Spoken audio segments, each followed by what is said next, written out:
بالله من الشيطان اللعين الرجيم بسم الله الرحمن الرحيم الحمد لله رب العالمين وبه نستعين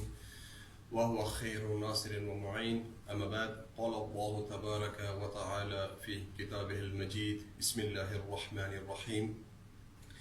ومن شر حاسد إذا حسد أما بعد در کوم پروگرام دوستانو انعقاد کرده د پسبان ولایت کوم دوستان دی واقعا ادوی مو تشکر کوو چې موږ دعوت کړلو ایو موضوع باندې بحث وکړو د دې لپاره چې کم از کم معاشري کې ځنه بیماری دي د هغوی بیماری او روکتام لپاره د هغوی بیماری او علاج لپاره دغه دوستان د مو ولایت پسبان ولا جمع شول تا هم خدمت وکړي د دوستانو هم معاشره دغه بیماریونه صفا کړي.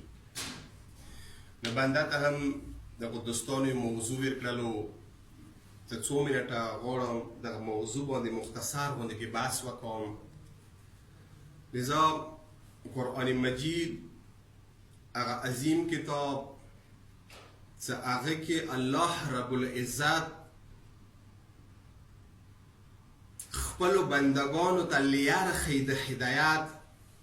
هر یوه لیاره وښیله ویلې دې وجې نه چې دغه انسان کله سترګې ورته واړوو الله رب العزت دوو بعدونه انعقاد کړی دی جوړې کړی دی. یو بعد معنوي دی بل بعد مادي دی.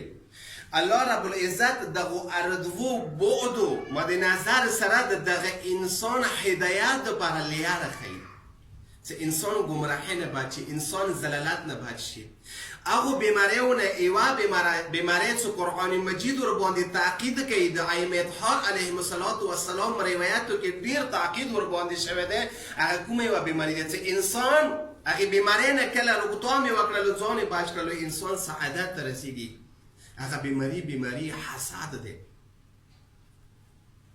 چې دغه حسد سبب جوړیږي انسان ایمان ختم شي انسان کفر ته راته شي. ځکه علمای اخلاق هغه علما چې هغه عرفا دي هغوی کله حسد موضوع باندې راځي بحث کوي هغه حسد په باره کې چې دغه حسد سبب جوړیږي چې الله رب العزت طرف نه کوم نعمتونه دغه انسان ته عطا شوله که نه هغه ترنه سلب شي دوباره ترنه واخیستلی شي. د حسد دومره مرداره بیماري دی. مولای کائنات امیر المؤمنین علی ابن ابي طالب علیه السلام ته کله مسترګې واړو هغه حسد په باره کې چې دغه حسد د څومره بیماری دي څومره ګناهانې دي څومره بدي دي د هغوی جړ دغه حسد دی. ځکه موږ تاریخ ته کله سترګې واړو اولین حسد ځمکې باندې چې وکړلو هغه قابیل وکړلو حابیل په نسبت چه ورته میلو شول قابیل ته هغه حسد سبب وجنه حابیل یې قتل کړلو خپل ورور قاتل شولو قابیل. حسد دومره خبیثه بیماری دی.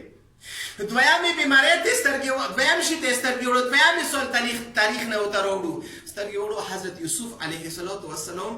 چې هغو سره کله خپل وروڼو حسد شروع کړلو هغه یوسف پیغمبر قتل سبب نشو جوړ. هغه یوسف یې کویو ته نه واچولو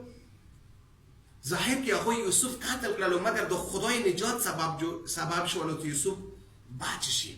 مګر سترګې وړو کوم شي دپاره چې د یوسف پیغمبر وروڼه پاڅېدل یوسف قتل کې یوسف کویو ته واچوي هغوی ته هغه هدف میلاو شول مقصد نه ورسېدلو. هغوی غوښتل چې د خپل پلار محبت مو ته زړو کې زیات شي د پلار مو ته توجه زیاته شي نه بلکې پلار کور هلته پرېږدولو. حضرت یعقوب پیغمبر هغه کور هم پرېږدولو نفرت یې نور زیات شولو. مثال ورکو د اندی یوسف پیغمبر چې هغه یوسف عدم حسد وجنه یوسف عزیز مصر شولو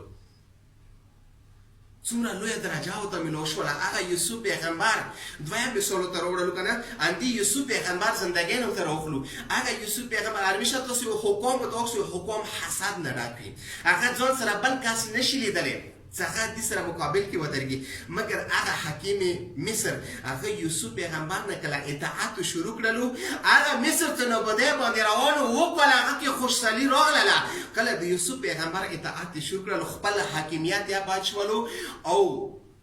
معاشره ټوله وحدانیت طرف ته دعوت شوله خپله آباد شولو خپله بت پرستۍ نه د وحدانیت لري تر راغلو ویلي راغلو دی واجنه څنګه حسد و نه کړلو صرف دا نه ول څه ایمودي هر یو شی ایماد لپاره دی بلکې هغه یوسف پیغمبر نه اطاعت وکړلو ټول لوی نعمت څو ته ملو شولو هغه ایمان وو هغه حکیم مصر چې شولو مؤمن شولو ایمان وحدانیت اقرار وکړلو که حسد کړي وي یوسف پیغمبر سره هم به مصر نه بوتي او هم خپل حکومت به ختم شي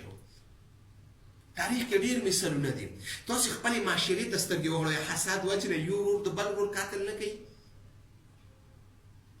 آیا معاشري کې حسد وجه یو مؤمن د بل مؤمن وینه نه تلي اندغه حسد وجه نه دی چې مو معاشره نابودیت طرف ته ځي ځکه سترګې وغړو اصول کافي ته